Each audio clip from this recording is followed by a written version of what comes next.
I prepared a list of questions. Just in case we ran out of things to talk about, I would have them here. But the first one I've been wanting to ask David for a long time, and that is, how has Washington changed since Trump came into office, and more particularly since he took over the Kennedy Center? Well, thank you, Karen. It's such a pleasure to be on the stage with you and with so many friends and neighbors. Thank you all for your support for the hospital. What a tremendous difference you are making tonight. I'll illustrate the difference with a little anecdote. When our two elder children were little, they attended a pre-K program where one grade, one section started the day at 8:30 and the next at 9.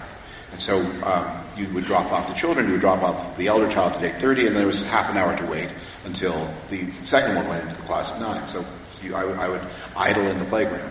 One of the other people, this was in the late 1990s, one of the other people in the same situation was a man named Michael Waldman, who was the chief speechwriter to President Clinton. And so he didn't drop the kids off every day, but he did it most of the time.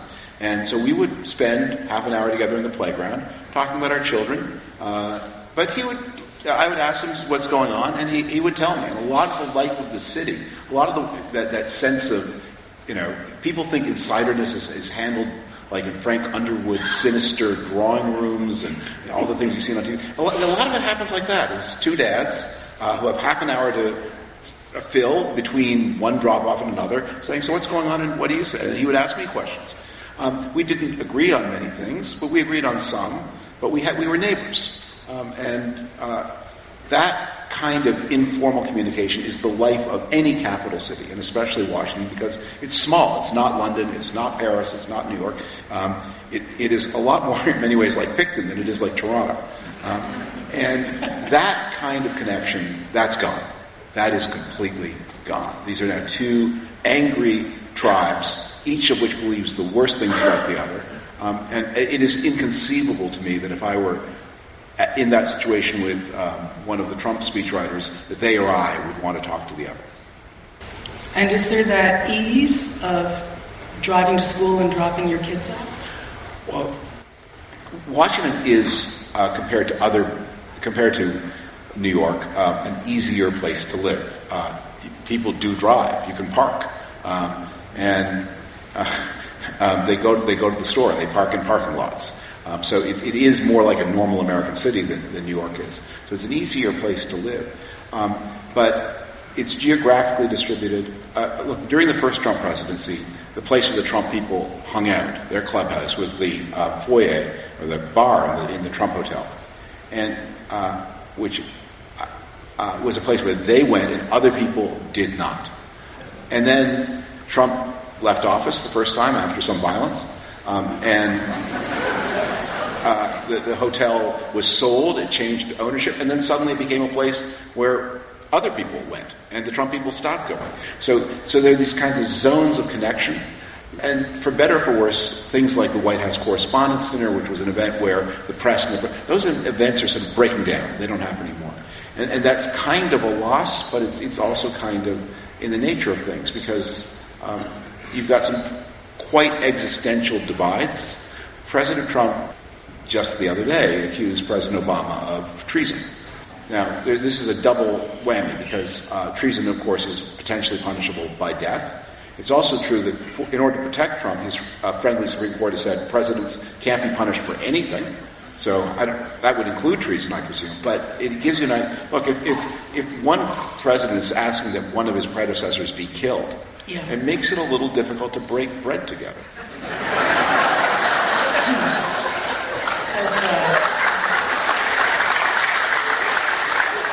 As Jane Austen never tired of observing, life is about the very, very small things. Yes.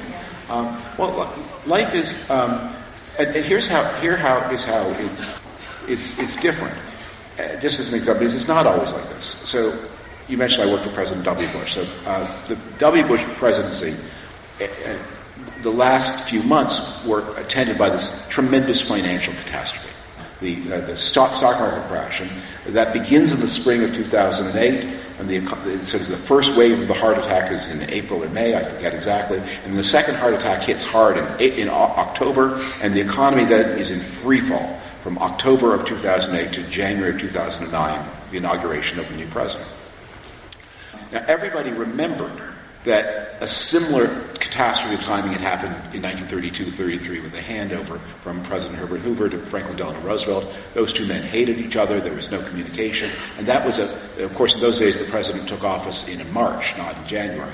And the non-communication between the two was an exacerbating factor in driving the economy to rock bottom in the spring of 1933. And so knowing that history, the Bush and Obama people had to figure out how to deal with it. And they did a transition. There's a graduate thesis written about it that's now been published as the best transition probably in American history. Because the Bush people called in the Obama people and said, every meeting we have, we want you to be there so you can see what we're doing. You can't talk because there's only one president at a time. So those chairs around the wall, those are for you. The chairs around the table are for us, but you can see. So when later, if we have if the people from Chase Manhattan or General Motors come to you and say, the last administration promised us this or that, you say, well, I was there against the wall. No, they didn't. And at the same time that the Obama people said we're committed, people are going to be asking us for our opinion all the time. Well, we're not the administration yet. So we have nothing to say until noon on January 20th of 2009. Until then, and you've seen this strange rapport that exists between President W. Bush and Michelle Obama, and a lot of that was forged in those days of understanding different views, different parties, but there's a transition, there's a catastrophe, and there has to be communication. And although the catastrophe left us with a bad recession, it didn't turn into 1933. It was not a global depression. There was recovery. And that was in part because of those patterns of cooperation and communication that were forged in those months. That's the way it can be. That's not the way it is today. Yeah, that brings us to the missing sense of shared enterprise. Yeah. And so I wanted to start with our new Prime Minister and the monumental task he is facing. Yeah. There's no sense of shared enterprise between Canada and the U.S. anymore in some quarters. I don't think that this is across Canada or the U.S., but clearly the driver of policy now does not work with an idea of shared enterprise. Yeah. So when our new PM first took office in May, the first thing he did was visit Britain and France. Yeah.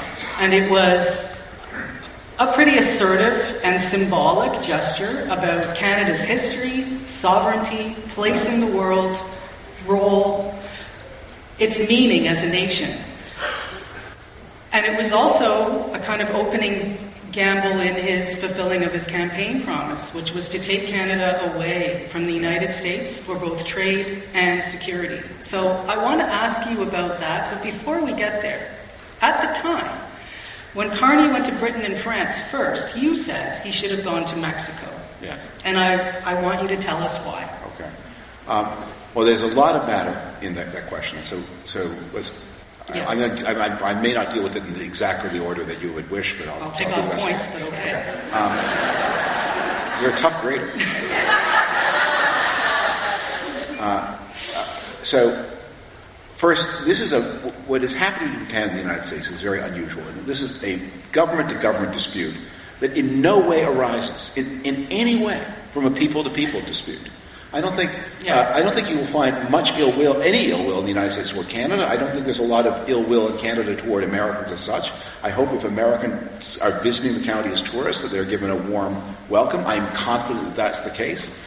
Because everyone thinks that the abiding puzzle of this conflict is how stupid and pointless and unnecessary and about nothing it is. Canada and the United States will have many frictions that are often driven by rational reasons. But in this case, when the president says, my goal is that Canada be abolished and become a 51st state, it reminds me of that scene, I think it's in the movie Goldfinger, where James Bond says to Goldfinger, are you expecting me to talk? And Goldfinger replies, no, Mr. Bond, I'm expecting you to die. So a little hard to negotiate on the question.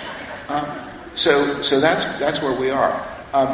So Carney's decision was driven. I think one of the things I was struck by is that Carney, as a politician and now as a prime minister, is a very much more tradition-minded person than I expected.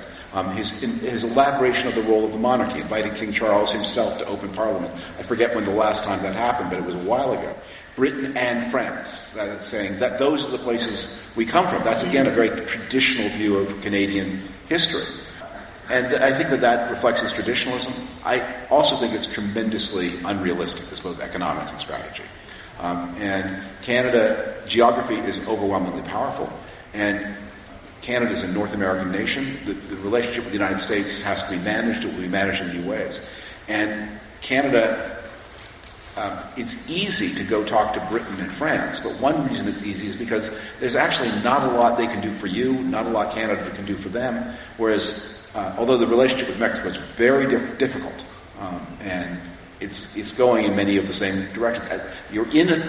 They're a NAFTA partner, and they are also on the receiving end of this tremendous act of bad faith, which is the Trump imposing these tariffs with no regard to the treaty that he himself signed the update of in his first term in office. So I thought that Mexico is your partner, whether you will it or no, because geography is stronger than anything, even tradition. I have heard you say that there can be no divorce. Yeah. We share a border. Yeah. What about this week? Carney has been signaling that there is not going to be a trade deal with the United States. Not only are they not going to meet an August 1st deadline, but there isn't going to be a deal. I think this is exactly correct. And one of the impulses that Prime Minister Carney had when he came into office was that he was going to get something done fast. And I think this determination to move fast came from two places. The first is Canada suffering real, meaningful harm. And I'm sure most of the people in the room, if not everyone, is feeling that harm. And again, it's not harm related to any necessary or objective cause. So, of course, you want it over as rapidly as possible. And he's been campaigning across the country. He's heard distress. So he's heard people say, we want you to do something about it, so he wants to do it. And second, Carney is a highly intelligent and capable person. And highly intelligent and capable people have often trouble, even with all the experience he's had, of accepting how much stupidity there is in the world.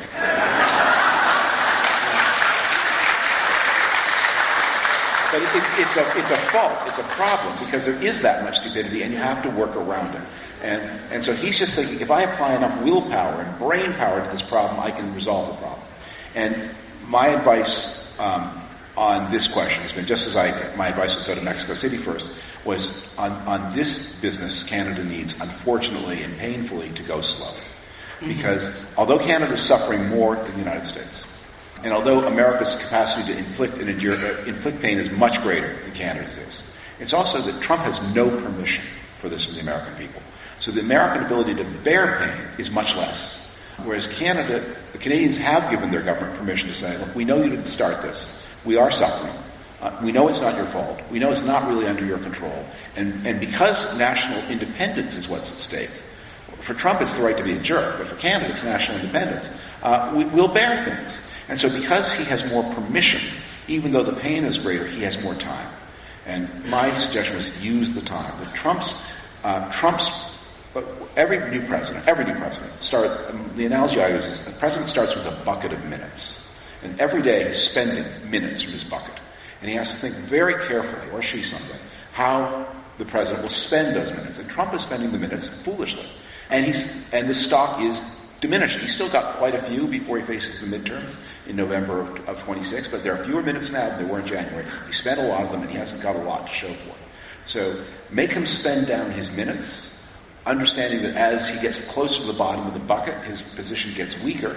And Canada will be in a better position in 26 than it is in 25, even though there will be a lot of pain along the way.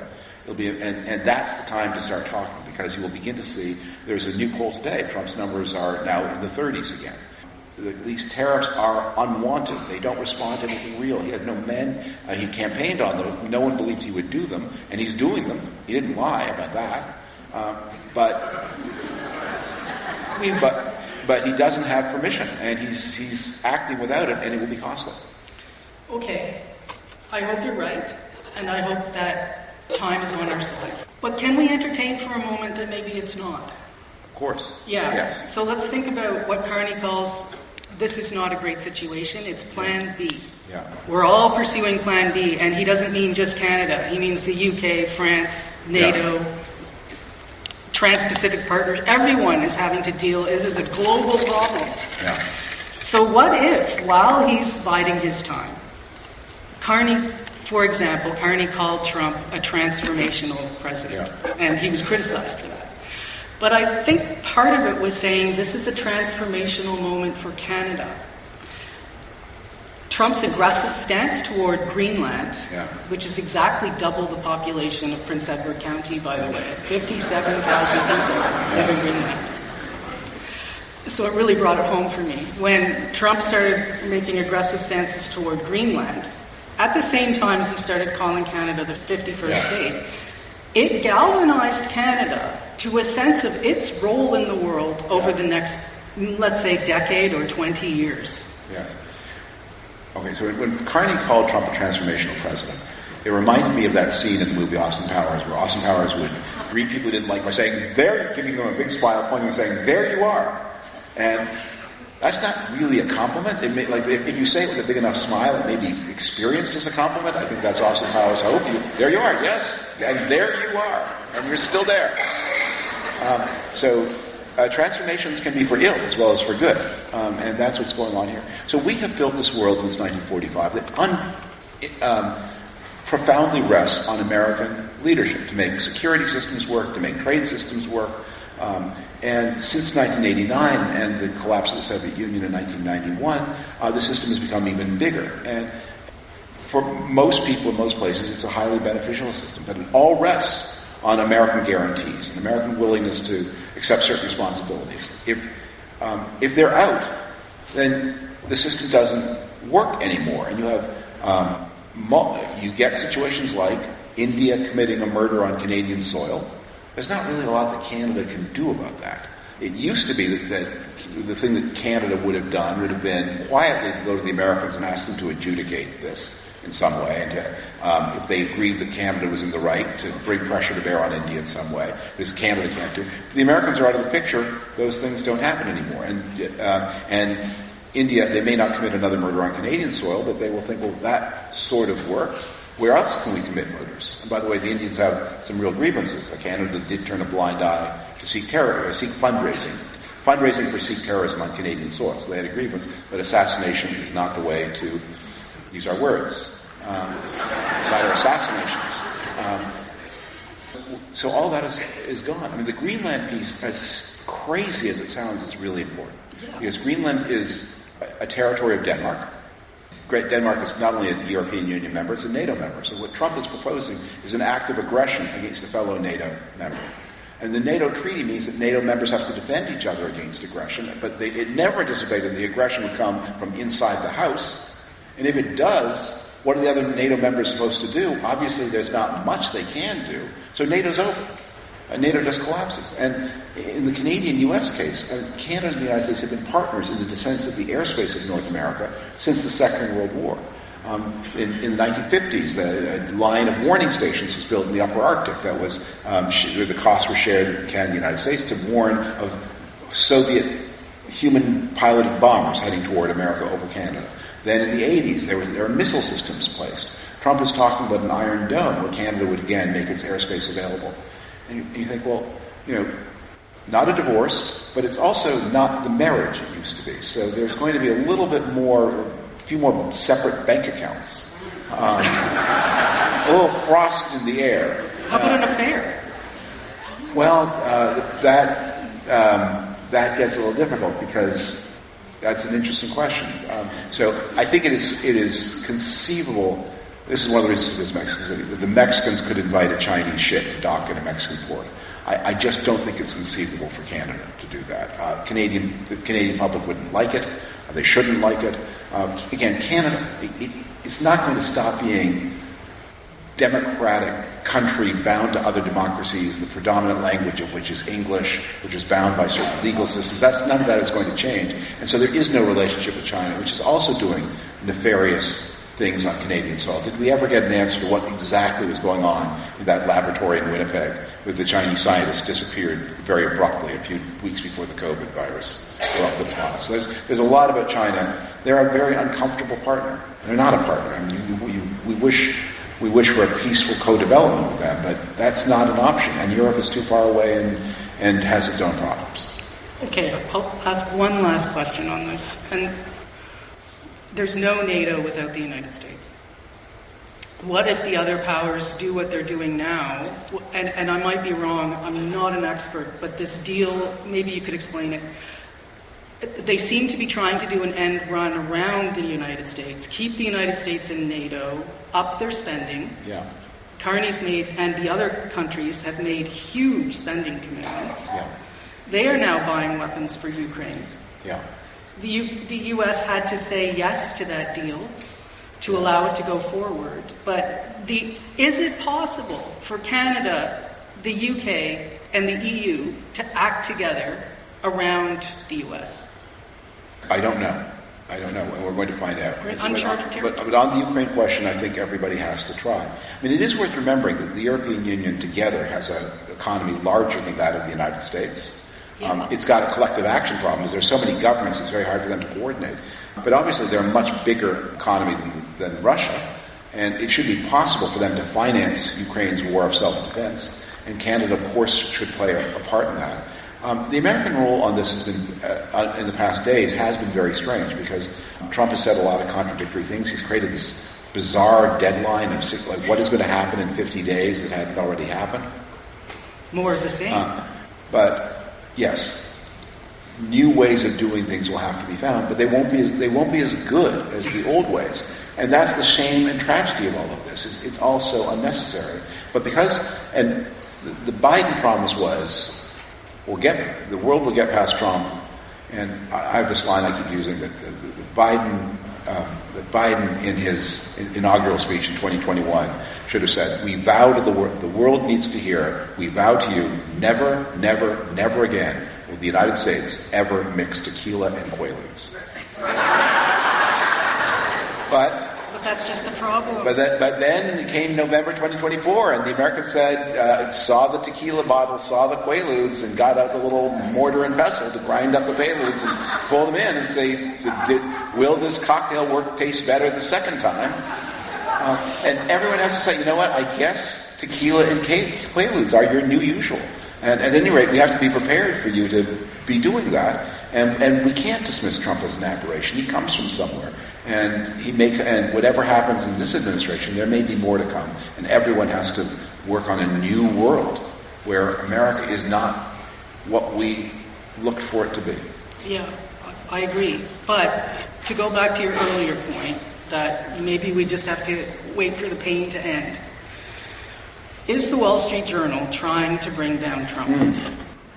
This is such an interesting question. Yeah. I have dutifully asked the trade and security questions, and now for the good stuff, right? This is always the paid part of the podcast, I have discovered. So I worked at the Wall Street Journal before it was under Murdoch ownership, and I remember going to the orientation session on the first or second day of work, and they had this big file of research that showed the Wall Street Journal was the single most trusted print news source in America, more trusted than the New York Times, and one of the 2 or 3 most trusted sources of information in all of the United States. And they gave you all this research, and they said, keep this in mind whenever you write anything. People believe what they read in the Wall Street Journal, so take your time and be careful. And the Journal does have a well-earned reputation for meticulous reporting. The rest of the Murdoch empire, not so much. The Murdoch empire, they paid an almost $800 million fine for lying about the voting machines in 2020. So how is it that the Journal could have published this story about Trump when we know the rest of it? And there are a lot of theories. One of them is that, and I find this hard to believe, but I'm just going to repeat it. I heard it from someone who is thoughtful on these questions, that Murdoch Murdoch inherited his business. His father created the newspaper empire back in Australia. It dates back to the First World War.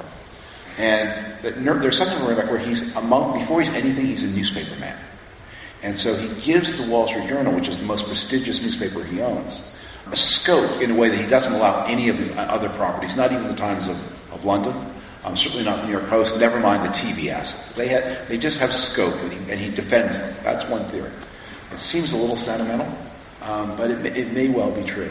It's also true, you have to think very hard about the universe of people who would have had access to that page from the book that Ghislaine Maxwell commissioned. It's not a big universe of people. And maybe it came from court records, but maybe one of them is somebody who has some relationship to Murdoch, and there's some other game that's going on. So I won't try to read motives here. The thing that is most strange about the Epstein story is it's one of those stories where almost every detail of it was already known, and known for a long time. And people have suddenly decided to start caring about it. But it was always there. I mean, it is not news that Epstein was the closest thing that Donald Trump ever had to a friend. They fell out in about 2004 or 5. Well, don't forget Elon. Well, I guess Epstein was... Elon was Trump seemed to really like, and I think other than Putin, but, they don't speak the same... They don't speak the same language. They don't really hang out.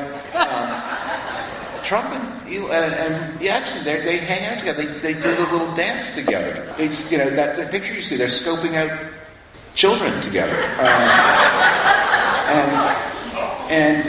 they really liked and trusted each other. So, and all of that you could see. That's been known for a long time, and yet, so one of the puzzles and one of the challenges that newspapers have, and media institutions have, is they have to report things that everyone has known for 10 years, as if we just found them out, but they've suddenly become shodden because the people around Trump came to believe that Trump was going to bring truth to this story, which was a crazy thing always to think, but Trump has now suddenly decided, I'm going to tell people that I have no intention of doing that.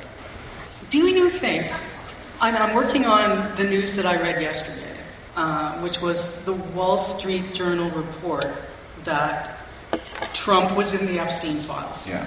And I sat in on a number of podcasts yesterday, and all the podcasters, like Katie Couric and Jim Acosta, said, but we already knew he was in the Epstein files. But the Wall Street Journal story is important because Trump was asked, did the Attorney General tell you were in the Trump files, the Epstein files, and in July, and he said no. Yeah. So why does this story matter in a way that, like, trying to overthrow the government of the United States by violence didn't matter? Doesn't matter. And so I think what is going on is something so the typical geology of a scandal is any president has a spectrum of people. The people who like him a lot, the people who like him somewhat, the people who thought he was better than the other guy but don't like him that much. And so the president was always worried when something negative happens that the president will be leading from the center, from his softest supporters. That's typically how that's certainly what happened to Joe Biden. I mean, he put together this big coalition in 2020, but the people who were most exposed to the pain of inflation, young people, working class people, those people who felt the inflation of 22 and 23 the most, they drifted away from. He kept the core. He kept the people who really are the center of the Democratic Party, but you lose at the margin. And that's what people thought might happen to Donald Trump after the attempted overthrow in 2021. Yes, he'd keep his famous base, but the people who are sort of the more normal Republicans would say, even though we don't love Biden, this is too much. Mm-hmm. What is going on in the Epstein story is he's actually losing his craziest supporters, not his most. Because in core Trump world, here's how a normal person understands the Epstein story, which is there is this sociopathic person who is engaged in what looks a lot like financial fraud, who also had this monstrous sexual drive, and who involved other very wealthy and powerful people in his sexual crimes, and then developed this sick pattern where they protected him because he protected them. An extortion racket. Yeah. It's not the first time in the history of the world that this has happened, but that's the way a normal person understands this, and then they would understand. And Trump is one of those powerful people who was protected and protecting. And probably one of the people who was, maybe he wasn't close to the sex crimes exactly, but he was certainly close enough. Okay, that's what I know. But the crazy people think that there is this global center of child predation that Epstein was a part of, but it's much bigger than Epstein, that involved everyone they hated. Every Democrat. Every Democrat. Nancy Pelosi. Everyone they hated. Hillary Clinton, who is devil worshipping. Everyone they hated, and nobody they liked. And in fact, the person they liked most was the hero of the story, who was only pretending to have been Epstein's friend, so he could rip off the mask like the kids at the end of Scooby-Doo and expose this monstrous conspiracy by the liberals. So you think, that's nuts. That's not what was going on here. But that's what a lot of people who backed Trump believed. And they're now having to confront that this entire morality opera they created with Trump as the hero is wrong. And Trump is actually one of the important villains, not the hero. And the people with the normals, yeah, you didn't know that? No, we really didn't. We should have known it maybe, but we couldn't accept it. And so Trump is not losing from, in this case, losing from the margin. He's losing from the core. And the margin, at the same time as he's piling tariffs on the margin and taking away Medicaid, so he's doing things that alienate the margin, and he's also shattered the central myth of his core. That's why this is so painful. Very, very well explained, thank you. And I am struck by the old-fashioned kind of narrative that the Wall Street Journal is spinning. The what did Trump know about those files in May? What did Bondi tell him, and when did he know it? As though the Wall Street Journal were able to reenact Watergate. Yeah. The uncovering of a White House cover-up is going to happen through a newspaper. And it's unbelievably reassuring, like we're back in a world where newspapers rule. Yes. But what's strange about this is, again, it has been long known that Trump ran a modeling agency, which used underage girls who, among other things, were used to represent liquor companies, which is quite illegal. And that there were complaints by these girls that Trump ran the Miss USA contest and told Howard Stern that he walked into the changing room to gawk at the teenagers while they were undressed. There have been many charges by women of, I think, 24 or more of sexual violence by Trump against them. He was found liable in a court of law for sexual violence against one, which makes all the other complaints, which are already pretty darn credible, even more credible. Some of the people who brought those complaints were underage. And all of this was reported was certainly reported by 2016, and many of these stories date back to the 2010s and even earlier. So it's not a question of what the real scenario. Maybe this is not the story of what did the president know and when did he know it, but what did we know and when did we choose to remember that we knew it? Well, when were we allowed to remember it? It's been all made not to matter. Yeah. Well, I think that one of Trump's methods has been to create so many scandals. Again, to use a sort of pop culture analogy, it's like the disease door of Mr. Burns. For those of you who watch The Simpsons know this. So Mr. Burns, he looks really sickly, but he has so many diseases that none of them can get through the door. They all bump into each other.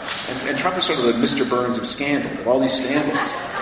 And so you have, whenever a scandal breaks, you'll have this fascinating dialogue on Twitter where someone will say, well, this revelation of the sex crimes is just an attempt to distract from his financial crimes. And these financial crimes are just an attempt to distract from his collaboration with Russia, which is in turn, and so on and goes. You think, well, no, he's just, he's done a lot of things. And he's got an administration this time of much less capable and nimble people. To put it mildly. So last time, he had people around him who knew what he was and tried to protect him from himself. And this time he's surrounded by people who seem genuinely not to know or care what he is, and so they're not as good at protecting him from himself. So I'm going to put you on the spot. We're not on. It's not being recorded for. It is being recorded. Everything's recorded. This is not the Dave Chappelle show where we've patted down people for cell phones on their way in. It's recorded. I will send the tape. Could this bring down the presidency? We're all hoping and praying. Not to be evasive here, but that's a much less binary question than you might think. There are a lot of presidencies have many forms of power, and so a presidency can be substantially weaker than it was without the formal resignation of power. I mean, it is worth remembering that what happened during Watergate was President Nixon's revelations concerned two of the most terrible years in American economic history since the Great Depression. And one of the questions that it is worth thinking about with Watergate is if the economy in 1973 and 74 had been as strong as it was in 2017 and 2018, would Nixon have found himself as immune as Trump was? And I think that's quite possible. So one of the mistakes Trump was in the first Trump presidency, he mostly kept out of the way of the economy. He did do some dumb things. He did do a trade war in 2018, and it did affect the stock market in the second half of 2018. But he backed away from some of those trade measures, and then COVID made the whole thing moot because it shut down trade regardless of what the president did. So that was the virus, not a response to his policies. But this time he started early with the tariffs, and he's going to pay an economic price for that. So he's not creating a situation where people can say, well, I don't care. Maybe he's not a nice man, but I don't care. I'm doing well. Americans are not doing so well, and if he can persist in the tariff policy, they will do worse. Absolutely. And that's before we get to the concentration camps. That's before we get to the camps. So to bring this home, because the Atlanta public transportation system hired a new CEO recently, or actually during Biden years, who was a Canadian. And he came down to Atlanta and was on some kind, not the green card, but some kind of work visa to run the Atlanta system. And the visa was expired a few weeks ago, and he applied for a renewal. But because the immigration system has been so crushed, those renewals are much slower. So there's going to be an interval between the time when the old visa expired and the new visa would come into effect. And so he resigned because he didn't want to take the risk and he's running, I don't know how big the system is. I would assume tens of thousands of employees, hundreds of millions of dollars of assets. He's obviously a well-compensated, distinguished person with a record of success that would bring him to run the transportation of such a major event. And he didn't want to end up with a gun up his nose, being hauled off to a detention camp, to be kept there for who knows long. So it can happen to Canadians too. There have been reports of Canadians on the receiving end of this. I mean, I've long argued that the United States needed more immigration enforcement, and the first article I wrote for The Atlantic after the Biden election, or after Biden took office in 2021, was that Biden was visibly relaxing border controls, and this was going to be a terrible mistake for which he would pay a terrible price. But it is really worth bearing in mind that in the American system, illegal immigration, while illegal, is not a crime. In the same way that many actions, reckless driving, below a certain level of intensity, it's illegal. It's not a crime. There are consequences for it. You can lose your license. You can be deported from the country, but you're not usually sent to a prison for being an illegal immigrant, just for that. And illegal immigrants also have rights. They have a right to first there has to be a hearing shown to show you actually got the right person. You picked me up thinking I'm, Juan Vargas. I am Juan Vargas, but I'm not the Juan Vargas you want. I'm a different Juan Vargas. I'm a U.S. citizen. I'm here on a green card. You get some showing of that. And then even once detained, you have rights of humane treatment. And all of that is going out the window in ways that seem to be on this spiral of increasing horribleness. And the recent fiscal bill puts an amount of money in the hands of this agency that's going to make it as almost the size of the United States Marine Corps, bigger than all the rest of the law enforcement apparatus the federal government put together, and in the hands of people who are masking their faces and putting on tactical gear in order to round up roofers at the Home Depot. It's so awful. I think everyone in Canada is wondering, and this is the last thing I'm going to ask you, how long can it go on? We really are wondering, how long can this kind of lawlessness and brutality be endured?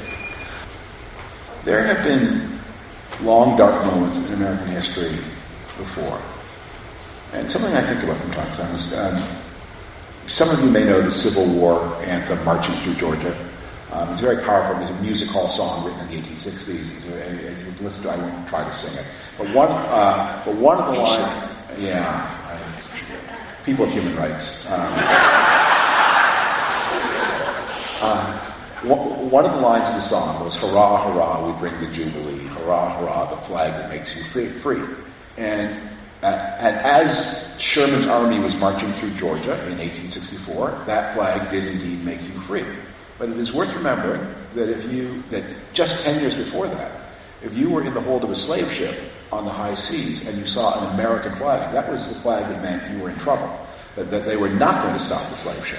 If you saw the Union Jack, that was the flag that would make you free. And so America has had these other periods. And I think, and one of the lessons I am taking from this, as I personally think about my own history, and I'm writing a memoir and trying to think about that, is those of us who came of age intellectually in the 1970s and 1980s had a story that we told ourselves about the United States and about democracies generally, which is things at a certain point were fairly dark and oppressive, but there have been these steps toward enlightenment. And it's always 3 steps forward. Sometimes there's a half step back, but it's 3 steps forward. And rights are extended, the ambit of humanity is extended, participation is extended, prosperity is extended, and it's an onward and upward story. And you can date it from whenever you want, 1776, onward and upward and onward and upward. And it's worth thinking that if, however, when you look back at those steps backward that look like blips from the perspective of 1977, if you were there at the time, you didn't know how the story was going to go. Maybe it was not 3 steps forward, 1 step back. Maybe it was 3 steps forward, 1 step back, and that's it. We're back. And so things can go on. So we can't predict. But what we can know, we cannot know the future. We can't make statements about the future. We can make statements about our responsibilities, our duties, our commitments, our beliefs, our principles, and we can act on those. Statements about the world are estimates at best, guesses at worst, complete fantasies at even worse. But statements about your own self, those you can reach into and find, okay, this is who I am, this is what I believe, this is what I will do, this is what I'm bound to do, this is what I will try to do. You can make those statements. Very, very well said.